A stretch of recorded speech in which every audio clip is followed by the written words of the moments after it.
స్వరము. పితా పుత్ర పవిత్రాత్మ నామమున ఆమె. క్రీస్తునాథునిచే అమృతముగా ప్రేమించబడుతున్నటువంటి ప్రియ క్రైస్తవ సహోదరి సహోదరులారా, మిమ్మల్ని అందరినీ పాస్కా 4వ ఆదివారపు వాక్య పరిచర్యకై ప్రేమతో ఆహ్వానిస్తూ ఉన్నాను.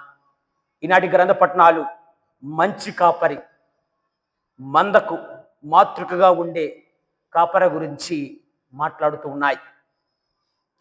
ఒక చిన్న కథ. గొర్రెల గోపయ్య అనే వ్యక్తి ఉండేవారు. అయితే తన గొర్రెలను అడవికి తోలుకుంటూ వెళ్ళేవాడు మేపటానికి. అయితే ఈ ఊరికి ఆ అడవికి మధ్యలో ఒక చిన్న వంతెన ఉంది. ఆ వంతెన గుండా ఒక్కొక్క గొర్రె వరుస క్రమంలో మాత్రమే అటు నుంచి ఇటు, ఇటు నుంచి అటు వెళ్ళగలవు. అయితే ఈ విధంగా ఒకరోజు ఈ గోపయ్య తన గొర్రెలను అడవికి తీసుకువెళ్ళాడు మేత కోసమే. తనకి ఒక పెద్ద శబ్దం వినిపించింది. ఆ శబ్దం ఏంటంటే పెద్ద పులి యొక్క గాండ్రింపు. ఆ గాండ్రింపు వినిన వెంటనే తను ఏం చేశాడంటే తన గొర్రెలన్నింటినీ కూడా ఆ పులి నుంచి తప్పించాలని తలంచి ఆ వంతెన దగ్గరికి తీసుకొని వచ్చాడు. అయితే ప్రీతమ క్రైస్తవ సహోదరి సహోదరులారా, ఇప్పుడు ఆ వంతెనకు ఉన్నటువంటి ఆ చెక్క ముక్కలలో కొన్ని పడిపోయి ఆ వంతెన మధ్యలో ఒక ఖాళీ స్థలం ఏర్పడింది. ఆ మధ్యకి గొర్రెలు వచ్చిన తర్వాత ఆగిపోయాయి. ఈ గోపయ్య పరిగెత్తి వెళ్ళి చూసిన వెంటనే అక్కడ ఆ ఖాళీ స్థలం ఉంది. చెక్క ముక్కలు కింద పడ్డాయి. వెంటనే ఏం చేశాడంటే ఆ గోపయ్య తన కాళ్ళను ఒకవైపు పెట్టి తన 2 చేతులతో ఒకవైపు ఆ వంతెనను పట్టుకొని తన మీద నడుస్తూ అవతల వైపు వెళ్ళమని తన గొర్రెలకు ఆజ్ఞ ఇచ్చాడు, గద్దించాడు. వెంటనే ఆ గొర్రెలు రమారమి 150 గొర్రెలు తన మీద నడుచుకుంటూ అవతలకి వెళ్ళాయి. ప్రీతమ క్రైస్తవ సహోదరి సహోదరులారా, ఈ గొర్రెలు నడవడంతో తన వీపు మీద చాలా పుండులాగా లేదా ఒక పెద్ద గాయం ఏర్పడి రక్తం చాలా పోయింది. చివరికి తాను మరణ వ్యవస్థలో ఉన్నప్పుడు, చివరి క్షణాలు ఉన్నప్పుడు అంటున్నాడు, నేను సంతోషంతో మరణిస్తాను, ఎందుకంటే నా గొర్రెలను నేను కాపాడాను అనే సంతోషముతో ఆనందముతో నేను మరణిస్తున్నానని తెలియజేశాడు. అవును ప్రీతమ క్రైస్తవ సహోదరి సహోదరులారా, ఈనాటి గ్రంథ పట్టణాల ద్వారా ప్రభు మనకు తెలియజేస్తున్నాడు. అతను ఒక మంచి కాపరిగా పోలుస్తూ తనను తాను ఒక మంచి కాపరిగా మనందరికి కూడా పరిచయం చేస్తూ ఉన్నారు. ఇజ్రాయేలీలలో అనేక మంది ఈ గొర్రెలను మీదనే ఆధారపడి ఉండేవారు. వారి యొక్క జీవనోపాధి ఈ గొర్రెల మేపడమే. అయితే వృత్తిరీత్యా చాలామంది గొర్రెల కాపరులు ఉండేవారు. అయితే ప్రీతమ క్రైస్తవ సహోదరి సహోదరులారా, దావీదు కూడా యావే దేవుడును ఒక మంచి గొర్రెల కాపరిగా తెలియజేస్తూ పరిగణిస్తూ తనను ఒక చిన్న గొర్రె పిల్లతో పోల్చుకున్నాడు. అదే అంశాన్ని కీర్తనల గ్రంథంలో మనం చూస్తున్నాం. కీర్తనల గ్రంథము 23వ కీర్తన 1వ వచనంలో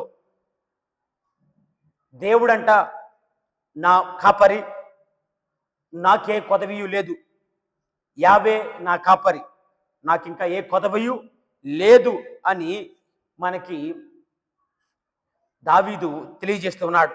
అదేవిధంగా ప్రీతమ క్రైస్తవ సహోదరి సహోదరుల, తాను ఒక కాపరిగా ఉంటూ తండ్రిని, మరి ముఖ్యంగా తండ్రి దేవుని తనకు ఒక మంచి కాపరిగా ఉన్నారని మనందరూ కూడా తెలియజేస్తూ మనకి ఎరుగుపరుస్తున్నాడు.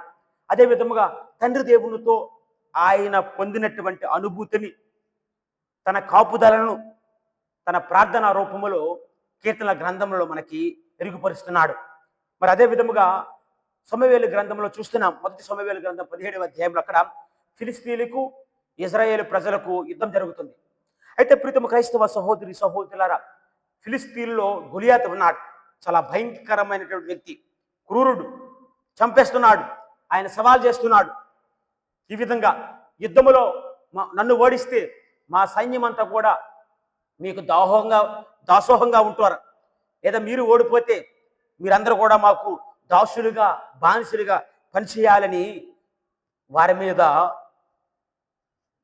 వారి రెచ్చగొడుతూ వారి మీద దూకుతున్నాడు. వారి మీదకి యుద్ధానికి కాళ్ళు రువ్వుతున్నాడు. ప్రీతమ క్రైస్తవ సహోదరి సహోదరులారా, ఇలాంటి సందర్భంలో, ఈ యుద్ధము జరుగుతున్న సందర్భంలో తండ్రి అయినటువంటి ఈసాయి తన కుమారుడైన దావీదును తన చెంతకు పిలుస్తూ తన అన్నదమ్ములు ఏ విధంగా ఉన్నారో ఆ యుద్ధములో వారి యొక్క క్షేమాలను తెలుసుకోవటానికి, వారి యొక్క బాగోగులు తెలుసుకోవటానికి, వారి యొక్క పరిస్థితి ఏ విధంగా ఉన్నది, యుద్ధములో ఒకవేళ గాయపడ్డారా, లేదా యుద్ధములో వీరి చేయి పైన ఉందా, లేకపోతే ఫిలిస్తీన్లు వీరిని ఓడించే విధంగా ఉన్నారా, వారి యొక్క పరిస్థితి ఏంటి, వారి యొక్క స్థితిగతులు ఏంటి అని తెలుసుకోవటానికి ఈసాయి తన కుమారుడైనటువంటి ముద్దుల కుమారుడైనటువంటి దావీదును పిలుస్తూ చెప్తున్నాడు. ప్రీతమ క్రైస్తవ సహోదరి సహోదరులారా, ఇలా దావీదు అక్కడికి వెళ్ళినప్పుడు ఆ గొలియాతు, అన్య దేవదూతలు ఆరాధించే పూజించే ఈ గొలియాతు యావే దేవుని అవమానపరుస్తూ, అదేవిధంగా యావే ప్రజలను, ఇజ్రాయేల్ ప్రజలను కించపరుస్తూ మాట్లాడుతున్నాడు. దీన్ని చూసినటువంటి దావీదు తట్టుకోలేకపోయాడు. వెంటనే సౌలు దగ్గరికి వెళ్ళి, నేను వెళ్ళి ఆ ఫిలిస్తీన్ల నాయకుడైనటువంటి ఆ గొలియాతును చంపేస్తాను, తుదముట్టిస్తానన్నాడు. అప్పుడు రమారమి దావీదు వయస్సు 16 నుంచి 17 సంవత్సరాలు ఉంటుంది.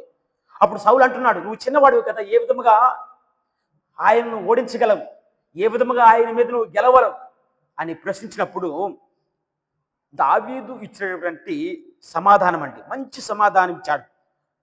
మొదటి సమూయేలు గ్రంథంలో ఉంటుంది, 1వ అధ్యాయము 34వ వచనంలో ఈ విధంగా ఉంటుంది. నేను అరణ్యములో నా తండ్రి మందలను మేపునప్పుడు, కాస్తున్నప్పుడు సింహాలు, ఎలుగుబంటులు, పులులు గొర్రెలను చంపడానికి వాటి మీద దాడి చేసాయి. ఆ సమయంలో నేను ఏ విధముగా నా గొర్రెలను కాపాడుకున్నానో, వాటిని ఏ విధంగా రక్షించానో అని తెలియజేస్తూ, వాటిని రక్షించడానికి నా శక్తి సామర్థ్యాలు సరిపోవు, లేదా వాటిని రక్షించడం అనేది నా గొప్పతనం కాదు, సైన్యములకు అధిపతి అయిన యెహోవా నాతో ఉన్నాడు, ఆయనయే నా బలము, ఆయనయే నా అండా దండ, ఆయనయే నా ఆశ్రయ దుర్గము, ఆయన పేరట యుద్ధములో నేను గెలుస్తాను, ఖచ్చితంగా గొలియాతును ఓడిస్తాను అని పలికాడు. ప్రీతమ క్రైస్తవ సహోదరి సహోదరుల, ఎందుకంటే ఆయన నా కాపరి, నన్ను విడిచిపెట్టడు. ప్రీతమ క్రైస్తవ సహోదరి సహోదరులారా, మన కష్ట సమయంలో, వేదన సమయంలో మనము కూడా యెహోవా దేవుడే నా కాపరని ప్రార్థన చేయాలి. ప్రార్థన చేసినప్పుడే ఆయన కాపుదలను మనం అందరం కూడా పొందగలం. అదే అంశాన్ని యెజెకీయలు గ్రంథంలో చూస్తున్నాం. 34వ అధ్యాయం 11వ వచనంలో, దేవుడు తన మందను కాచి కాపాడును, కష్టములో వేదనలో ఉన్నప్పుడు నేను మీకు తోడుగా ఉంటానని అభయమిస్తున్నాడు దేవుడు. మరి అదేవిధంగా 34వ అధ్యాయం 16వ వచనం మళ్ళీ చూసినట్లయితే, తప్పిపోయిన గొర్రెలను కాచి కాపాడుతాడంట. కాచి కాపాడు మాత్రమే కాదు, వాటిని తోలుకొని వత్తును, గాయపడిన వానికి నేను కట్టి స్వస్థనిస్తాను, బాగు చేస్తాను అని అంటున్నాడు. మరి ప్రీతమ క్రైస్తవ సహోదరి సహోదరులారా, ఆ దేవుని యొక్క కృపను పొందాలంటే మనం 3 కార్యాలు చేయాలి. 3 పనులు చేయాలి. మొట్టమొదటిది ఏంటంటే, యోహాను గారు రాసిన శుభవార్తలో ఉంటుంది, 10వ అధ్యాయం 3వ వచనంలో, నా గొర్రెలు నా స్వరమును వినాలి. ముందుగా మనం చేయవలసిన బాధ్యత లేదా పని ఏంటంటే, మన కర్తవ్యం ఏంటంటే, ముందుగా దేవుని యొక్క స్వరాన్ని ఆలకించాలి. ఆయన స్వరాన్ని వినాలి, ఆలకించాలి. ఎందుకంటే వాక్యము ద్వారా దేవుడు పిలుస్తున్నాడు. గురువులు, బోధకుల యొక్క బోధన ద్వారా దేవుడు వాక్యము ద్వారా పిలుస్తూ ఉన్నాడు, ఆహ్వానిస్తూ ఉన్నాడు. మరి ఆ వాక్యాన్ని, ఆ స్వరాన్ని వినడానికి మనం ప్రయత్నిస్తున్నామా? పవిత్రాత్మ ప్రేరణ ద్వారా దాన్ని వినడానికి మనం ప్రయత్నిస్తున్నామా? మరియ తల్లి ఏ విధంగా ఉన్నదో, ఏ విధంగా విని ఆ స్వరాన్ని ఆలకించి పాటించిందో, మనం కూడా ముందుగా వాక్యాన్ని వినాలి. మరియ తల్లి చివరికి మరియ తల్లి కూడా చెప్తున్న మాట అదే, ఆయన చెప్పినట్లు మీరు చేయండి, అంటే ఆయన మాట మీరు వినండి. ఇదే సందేశాన్ని మరియ తల్లి కూడా మనకిస్తుంది. మరి మనం ఆ వాక్కును, ఆ స్వరాన్ని వినడానికి సిద్ధంగా ఉన్నామా? ఆత్మపరిశీలన చేసుకోవాలి. ఇంకా మనం చేయవలసిన రెండో పని ఏంటంటే, యోహాను సువార్త 10వ అధ్యాయము 14-15 వచనం ఉంటుంది. నా గొర్రెలు నన్ను ఎరుగును, మరి నిజముగా క్రీస్తును మనం ఎరిగి ఉన్నామా, తెలిసి ఉన్నామా? ఒకసారి ఆత్మ పరిశీలన చేసుకోవాలి. ఎందుకంటే knowing Christ is different then knowing about Christ. క్రీస్తు తెలియటం లేదా క్రీస్తును ఎరగటం అనేది క్రీస్తు గురించి తెలుసు అనే మాటకు చాలా వ్యత్యాసం ఉంది, చాలా తేడా ఉంది.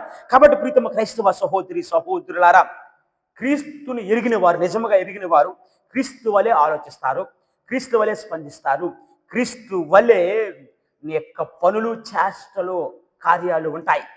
కాబట్టి ప్రీతమ క్రైస్తవ సహోదరి సహోదరులారా, క్రీస్తును ఎరిగి ఉండాలి. రెండవదిగా బైబిల్ గ్రంథంలో చూసినట్లయితే కాపర్ అనే పదం 100కు పైగా మనం వింటున్నాం. మరి అదే గొర్రెలు అనే పదము సుమారుగా 3000 సార్లు మనం వింటున్నాం, చూస్తున్నాం. కాబట్టి ప్రీతమ క్రైస్తవ సహోదరి సహోదరులారా, ముందుగా ఆయన స్వరాన్ని వినాలి. రెండోదిగా ఆయన ఎరుగ ఉండాలి. మూడోది ఏంటంటే, మనం చేయవలసిన మూడో పని ఏంటంటే ఆయనను అనుసరించాలి. నా గొర్రెలు నన్ను అనుసరిస్తాయంట. ఈ లోకములో, ఈ ప్రపంచంలో మనం అనేక మందిని అనుసరిస్తాం. రాజకీయ నాయకులని, సినిమా హీరోలని, క్రికెట్ ప్లేయర్ని చాలా మంది ఉన్నారు. వీళ్ళందరూ కూడా మధ్యలో వచ్చి మధ్యలో పోయేవారు. వీళ్ళందరూ ఈ స్టార్లకే స్టార్ అయినటువంటి యోధా నక్షత్రాన్ని మనం అనుసరించాలి. మరి ప్రీతమ క్రైస్తవ సహోదరి సహోదరులారా, మనం అనుసరించడానికి సిద్ధంగా ఉన్నామా? ఆత్మపరిశీలన చేసుకోవాలి.